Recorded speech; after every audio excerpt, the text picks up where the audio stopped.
예, 안녕하십니까. 저 섬유산업연합회의 국제통상팀과 FTA 지원센터장을 맡고 있는 김봉이라고 합니다. 섬유가 TPP에서 왜 중요한가 하는 질문을 볼 수 있는데요. 섬유산업이 사실 수출을 하면서 과거에는 임금비가 싼 임금비를 이용해서 미국에 수출하는 전략을 펴왔습니다만은 한국의 임금비가 높아지면서 섬유산업을 세계화시키면서 해외 투자하면서 섬유산업이 이제 발전해가는 그런 스플라이 체인을 갖고 있습니다. 그래서 섬유산업은 다른 산업보다 가장 먼저 세계화되었다 이렇게 말씀드릴 수 있는데요. 베트남과 관련된 스플라이 체인을 영내 가치 사슬을 중심으로 말씀을 드리겠습니다. 저희가 2014년도에 저희가 한국이 159억 불, 약 160억 불을 수출했습니다. 수입이 약 146억 불에서 약 한 12억 불 정도 무역 흑자가 냈는데요. 정말 재미있는 것은 1988년도에서 2000년도 사이에 한국의 수출을 가장 많이 했던 나라는, 한국 섬유가 수출을 가장 많이 했던 나라는 미국이었습니다. 미국이었는데 지금 이렇게 보시면 어떻게 됐냐면은 중국이 2013년까지 한국의 최대 수출국이었어요. 그런데 2014년도에 돼서 한국의 최대 수출국이 바뀌었습니다. 베트남으로. 정말로 있을 수 없는 일들이 섬유산업에서 일어났었어요. 베트남이 옷을 사 입는 국가가 아닙니다. 아닌데 우리가 어떻게 베트남의 수출을 가장 많이 할 수 있었을까요? 바로 투자와 관련되어 있기 때문입니다. 그래서 여기 보시겠습니다만 베트남이 작년에 1위국이고 중국이 2위로 밀렸습니다. 전통적으로 가장 섬유를 수입을 많이 하는 국가인 미국이 3위가 됐습니다. 한국이 한미 FTA를 체결했어요. 섬유가 미국의 수출이 엄청나게 많이 될 걸로 생각했습니다. 실상은 그대로예요. 그 왜 그랬을까요? 나중에 설명을 드리겠습니다. 베트남의 투자, 베트남에 저희가 수출 아까 말씀드렸잖아요. 2000년도에 기껏해야 5억 불 정도 했습니다. 교육 규모가. 근데 2014년도에 27억 불 합쳐가지고 약 55억 불이 됐어요. 그러면은 2000년부터 2014년까지 약 1000배가 아니고 10배 수출이 교육이 증가됐습니다. 여기 한국에 이제 전체적으로 투자를 보시면은 1989년도에 한국이 미국으로부터 엔티덤핑을, 한국산 스웨터에 대해서 엔티덤핑을 맞습니다. 스웨터를 한국에서 싸놓고 팔다가 미국이 한국산 스웨터를 엔티덤핑을 치니까 한국이 미국에 수출할 수가 없었어요. 그래서 한국의 스웨터 공장들은 다 문을 닫습니다. 그래서 한국이 해외에 진출합니다. 해외 진출하는데 어디에 진출했을까요? 사이판에 진출합니다. 기가 막히죠. 한국 섬유 기업들이 머리가 기가 막힙니다. 아무도 진출 안 하는 사이판에 진출해가지고, 사이판은 미국 영 아닙니까? 미국에 관세가 없어요. 미국에 쿼터도 없습니다. 그래서 성공을 합니다. 성공을 하면서 한국의 섬유에 대한 투자가 지속적으로 해외 투자가 늘어갑니다. 여러분이 해외 여러 군데 많이 가셨을 겁니다. 한국 섬유 기업 하시는 분 안 만나보신 적 없었을 겁니다. 세계 어디 가시든 다 만나보십니다. 바로 이 섬유와 투자와 관련된 부분이라고 말씀드릴 수 있습니다. 그러면 중국은 어떨까요? 한국이 이때까지 중국이 1위국이었어요. 계속 보시면 최근 4년 동안인데요. 최근 5년 동안인데요.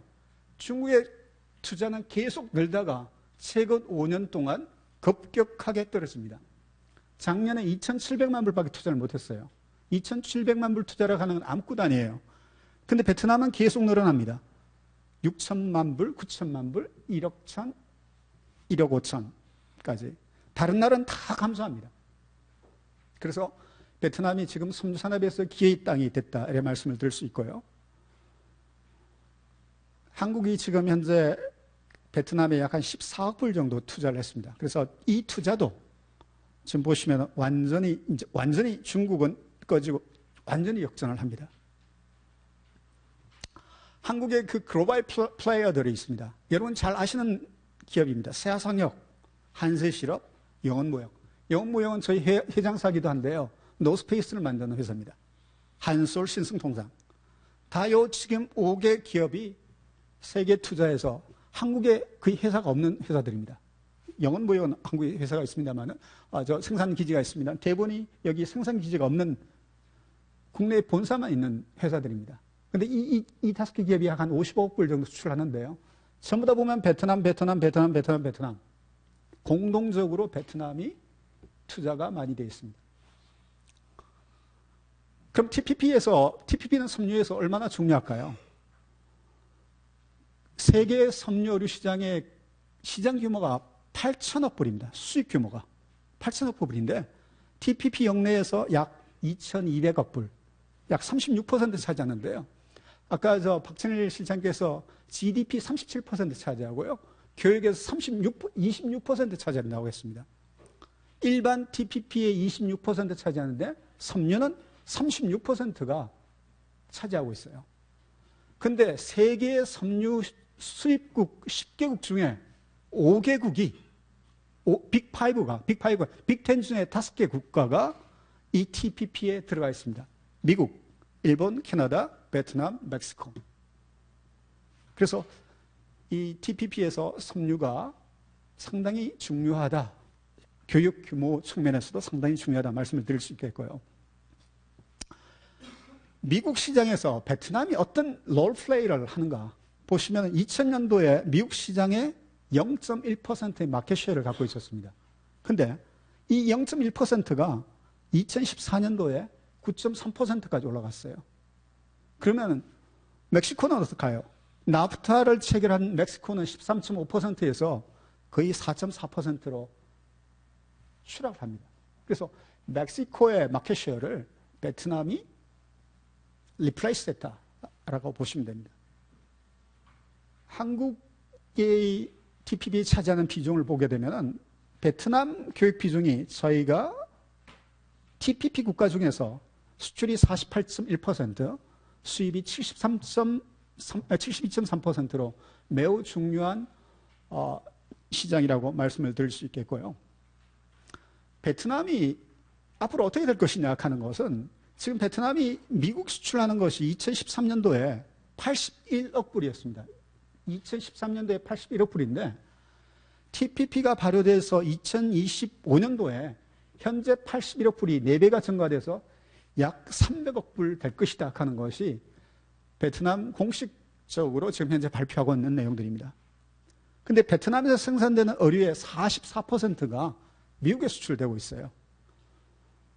그래서 생산액은 230억 불, GDP의 10%를 차지하고요.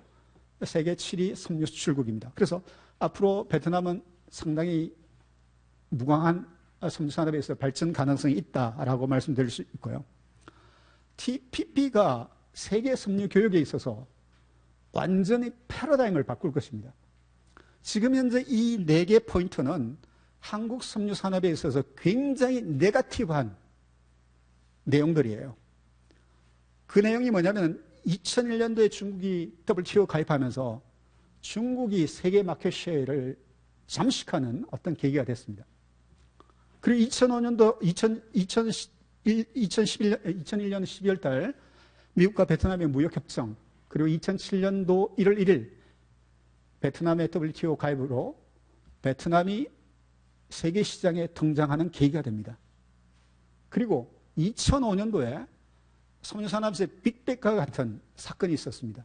세계의 모든 쿼타가, 섬유에 부과된 모든 쿼타가 WTO 협정에 의해서 2005년 1월 1일 날 폐지가 됐습니다. 이 쿼타가 왜 중요하냐 하면은 여러분 방글라데시 아시죠? 방글라데시는 섬유산업이 전혀 없던 국가입니다. 근데 미국이 방글라데시에게 수출을 할 수 있는 쿼타를 부여했기 때문에 현재 방글라데시가 전 세계에 한 5, 6위 정도 수출국이 되는 계기가 됐습니다. 그래서 이 섬유 쿼타가 폐지되면서 한국이 과거에 굉장히 많은 수출할 수 있는 미국으로 수출할 수 있는 쿼타가 있었습니다. 이제 그 쿼타가 폐지되면서 소위 리버럴화되면서 자유화되면서 소위 중국이 지금의 전 세계 섬유 산업 40%를 독식하는 그런 사건이 되었고요. 만약 TPP가 발효가 되면 어떻게 될 것이냐? 베트남이 중국에 대한 섬유산에 대한 도전이 시작되는 마켓시아 40%, 중국이 40%를 지금 베트남이 약 한 9%였는데 그걸 소위 잠식하는 그런 계기가 될 것이다 라는 것이 바로 새로운 어떤 21세기 섬유교육의 패러다임을 바꿀 것이다 하는 것이 TPP라고 보시면 됩니다. 그러면 TPP가 왜 역내 서플라이 체인에 지각 변동을 주는 요인이 될까요? 그것은 미국의 원산지 기준 때문입니다. 미국의 원산지는 굉장히 엄격합니다. 엄격한데 예를 들어볼게요. 여기 여러분 입고 계신 옷이 있습니다. 여러분이 입고 오시는 면티가 있다고 생각해 보세요. 면티. 이 면을 미국에 수출하려고 하면은 미국산 원면을 쓰거나 한국 같은 경우에 한국산 원면을 써야 됩니다. 한국에서 원면이 나지 않아요. 한국에서 원면이 나지 않습니다. 우리가 얘기한 코튼, 원면이 나지 않는데 이 원면 파이버를 한국이나 미국산을 써야 됩니다. 그리고 이 원면을 가지고 스피닝을 해서 원사를 만들어야 되고요. 이 원사를 직물을 만들고 그 다음 미국에 수출할 수 있습니다. 이 역내 공정을 전부 다 커버를 해야 원산지로 관세 혜택을 받을 수 있어요. 이 모든 것이 파이버를 역내에서 조달해야 된다고 하진 않습니다만 한 가지 예를 든 겁니다. 그래서 일부는 파이버를 가지고 생산해야 되고 대부분은 이 원사를 자국에서 만들고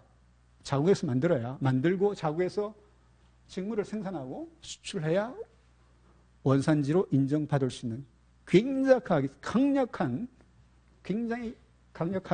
엄격한 규정입니다. 이 엄격한 규정 때문에 소위 스플라이 체인이라는 단어가 생기는 거예요. 만약에 이 옷을 만드는데 역내에서 패브릭만 만들면은 원산지가 인정된다. 그러면 스플라이 체인이 필요가 없습니다. 이 엄격한 원산지 규정이 새로운 스플라이 체인을 만드는 겁니다. 두 번째, 아까 여러 번 말씀하셨습니다. 전임 발표자들께서 누적 개념입니다. 누적이라고 하는 것은 원사를 페루에서 만들고 직물을 일본에서 만들고 어류를 베트남에서 만들었습니다. 이게 역내에서 모든 공정이 누적되는 겁니다. 이 공정이 누적됨으로 인해서 FTA 혜택을 볼 수 있다는 겁니다. 또 하나의 어떤 원인이 있을까요? TPP, 아까 말씀드린 TPP 역내가 세계 어류 수입 시장의 30%가 되기 때문입니다. 시장이 엄청나게 크죠. 전 세계 어류, 아까 원사, 직물이 아니고요. 어류 시장. 이 어류의 시장 마켓시어가 전 세계 30%가 되기 때문에 이 새로운 스플라이 체인에 영향을 주는 겁니다. 네 번째가 미국 섬유 산업에 있어서 관세 구조 때문에 그렇습니다. 전 세계에서 섬유 산업에서 관세가 가장 높은 나라는 미국이 아닙니다. 여기 보시면 미국의 섬유 실행 관세율은 8.9%예요. 한국보다 낮습니다. 한국은 10.1%예요. 9% 넘습니다. 한국보다 훨씬 더 높아요. 그런데 왜 미국의 관세 구조가 문제가 되느냐? 보십시오. 한국은 기본적으로 8%, 13%입니다. 어류는 13%, 직물과 원사는 8%인데 미국은 36%까지 춤을 춥니다. 왜 춤을 출까요? 미국은 전 미국 관세 수입이 48%를 섬유에서 얻기 때문입니다. 그래서 관세가 높은 거는 자국에서 생산되지 않은 품목인데 미국에서 생산되지 않은 품목인데 관세를 수입이 많이 되는 품목은 관세가 무지 높습니다. 30몇 %. 기가 막힌 것이죠. 그래서 이러한 관세가 높은 구조를 갖고 있기 때문에 소위 모든 나라가 미국에 수출하되 미국과 FTA를 하려고 하는 겁니다. 섬유 분야에 있어서는 그렇다는 겁니다. 다섯 번째는 베트남이 가지고 있는 독특한 가치 사슬 때문에 그렇습니다. 베트남은 지금 현재 보시면은 여기 보시면 봉제를 하기 위해서 69억 스퀘어미터의 원단이 필요합니다. 69억, 약 70억 스퀘어미터의 원단이 필요해요. 2013년도에 자기네들이 수출하고 내수를 쓰기 위해서는 약 70억 스퀘어미터가 필요한데 이 70억 스퀘어미터 원료인 원사나 다른 어떤 원단 일부가 약 60억 스퀘어미터를 해외에서 수입했다는 겁니다. 그 해외에서 수입한 것이 어디냐? 중국이 약 40%, 한국이 17%, 대만이 15%, 기타 이렇게 나타납니다. 그래서 어류를 만들어가지고 미국에 약 50% 수출하고 EU 수출하고 이런 구조가 되어 있습니다. 그래서 베트남에서는 자국에서 원사를 생산을 하는 데 있어서 극히 일부만 생산하고 대부분이 우리가 이야기하는 가공무역을 하고 있기 때문입니다. 바로 이것이 TPP 내 스플라이 체인의 가장 지각 변동에 영향을 주는 내용이라고 할 수 있습니다. 이거는 미국이 아까 말했던 원면, 코턴을 생산하는데요. 미국이 세계 1위의 코턴 수출국입니다. 세계 가장 코턴을 많이 생산한 나라는 중국이지만은 수출을 가장 많이 하는 나라는 이 면화를 수출하는 나라는 미국입니다.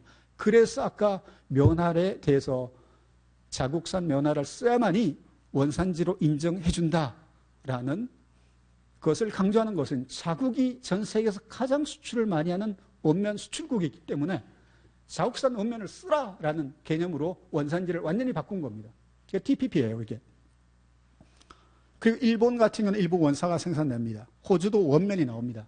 그래서 여러 가지 이제 영내 스플라이 체인이 이렇게 형성되는 것이고, 그렇다면 우리가 TPP가 가입됐을 경우에 어떻게 되느냐? 한번 우리가 가정을 해봤습니다. 가정이 아닙니다. 실제로 작년 통계를 가지고 만들어 봤습니다.